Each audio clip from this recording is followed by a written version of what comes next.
Namaste, Pranam, Gita Dhyanam.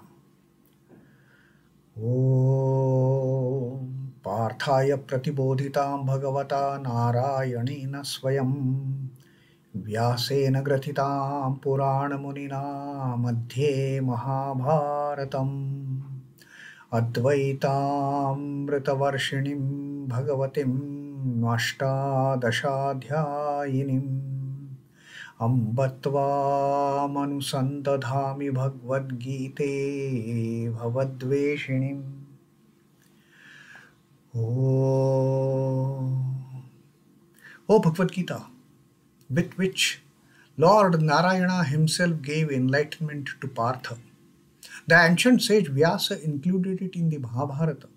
O goddess, showerer of the nectar-like knowledge of non-dualism contained in your 18 chapters, O my affectionate mother, the destroyer of rebirth, I meditate upon thee. Krishna Vandana. Vasudeva Sutam Devam Kansachanuramardanam Devaki Paramanandam Krishnam Vande Jagadgurum. Son of Vasudeva, the slayer of Kansa and Chanur, extreme delight for Mother Devaki, O Lord Krishna, the supreme teacher of the universe, my salutations to you. Srimad Bhagavad Gita, the 16th Adhyaya of Daivasura Sampad Vibhaga Yoga, the distinction between the divine and the demonical. And Sri Krishna has nicely explained to us the various traits that lead one towards divinity and the traits that pull us down into this bondage of becoming demonical tendencies. So having explained the tendencies as such, the traits as such, when Sri Krishna said that the divine traits take us on the path of liberation.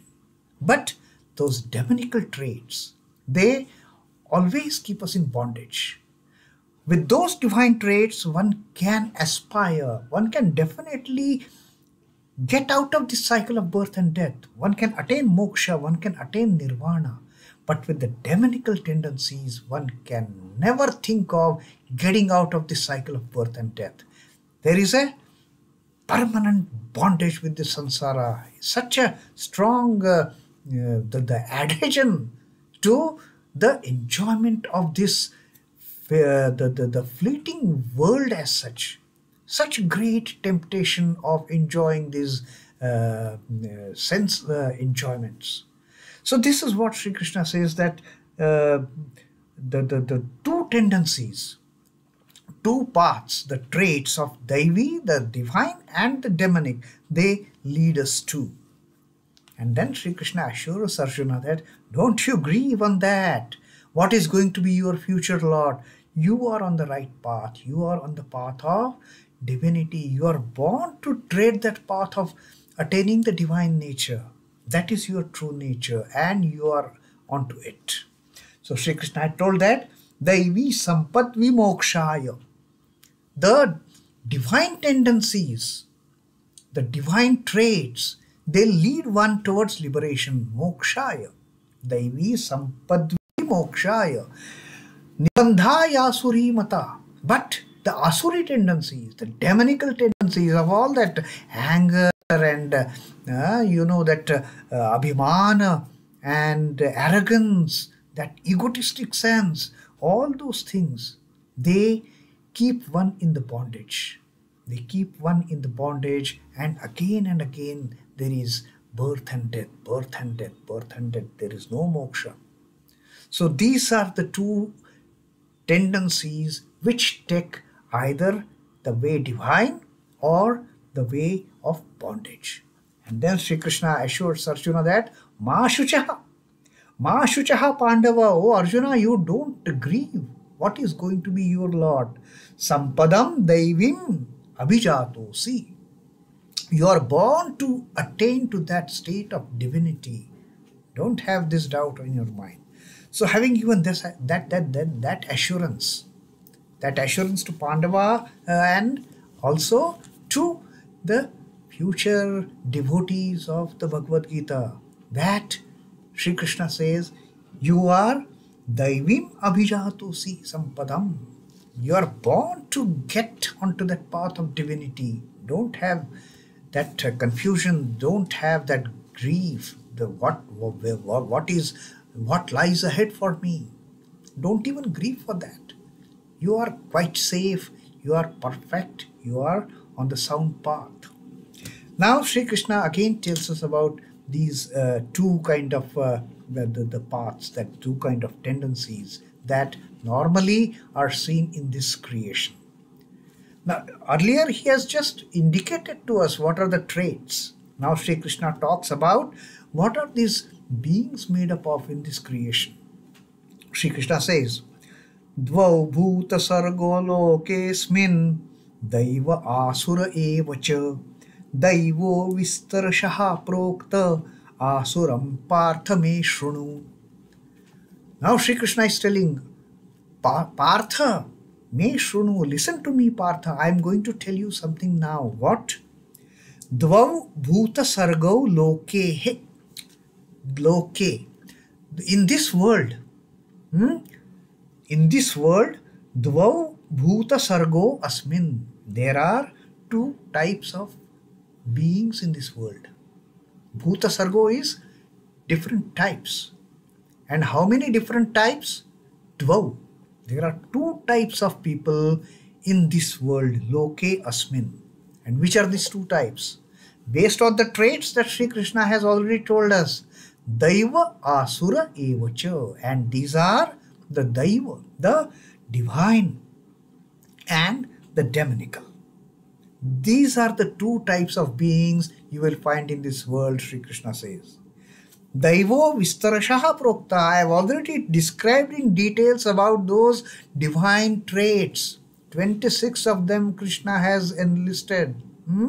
The divine traits of, the abhaya, sattva sanshuddhi, jnana yoga vyavasthiti, and then dhanam, dama, yajna, tapaha, arjava, ahimsa, satyam, akrodha, tyaga, shanti. All those traits, Sri Krishna, daya, bhuteshu, compassion for all the beings. These are all the traits that Sri Krishna told. He said, I have told you in details about the daivi traits.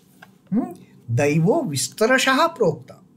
Āsura pārtha me śṛṇu. I have also told you about Asura, but there are only 6 I have told you. I have not told you in great details about the demonic type of beings. About the divinely oriented people, I have told you quite in depth.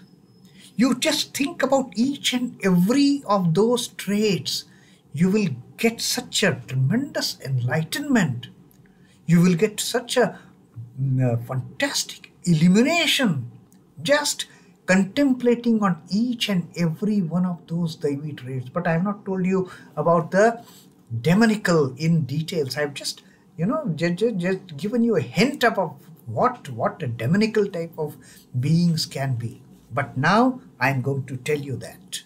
Now I am going to tell you in details about the people with the demonic tendencies. There are 2 types of beings in this world, the divine and the demonical. The divine has been described at length. Hear from me, O Partha, of the demonical. Now Sri Krishna is preparing Partha to hear of the type of people in this creation that the Lord himself has created. The Lord himself has made them bound in that bondage of the attachment with this samsara, and what all obnoxious, evil, wretched things they are doing. And again they are getting trapped into this world of Maya.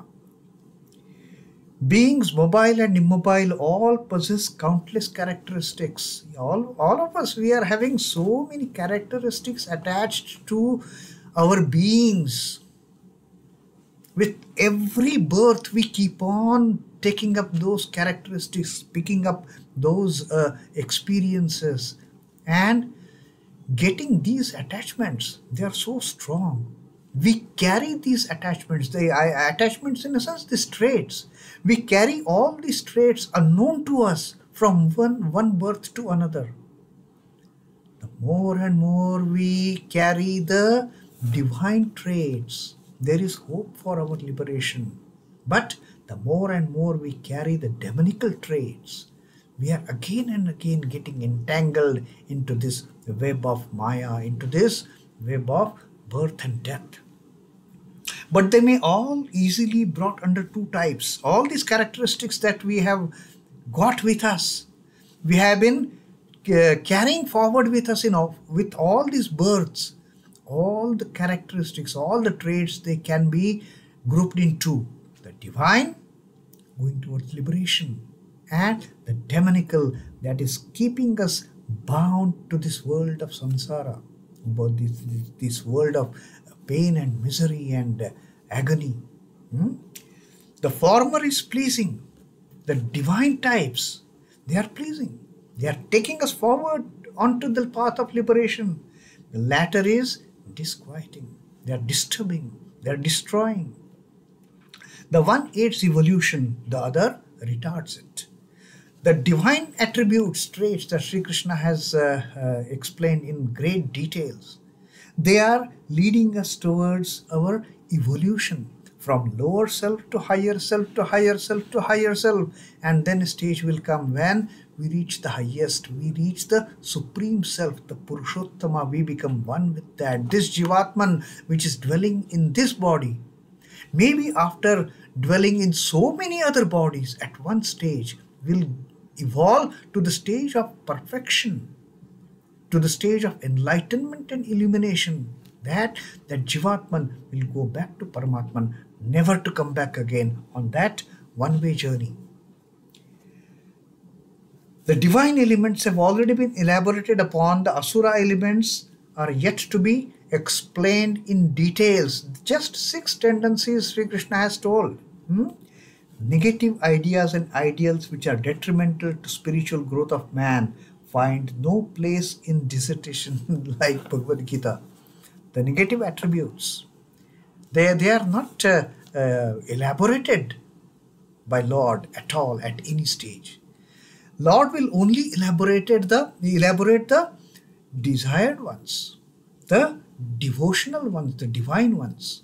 But now Lord is going to tell us about those undesired traits also, because Lord wants us to be aware of them, to be cautious of them. Still, when the potential harm in them is pointed out, the sadhaka is able to guard himself against those evils.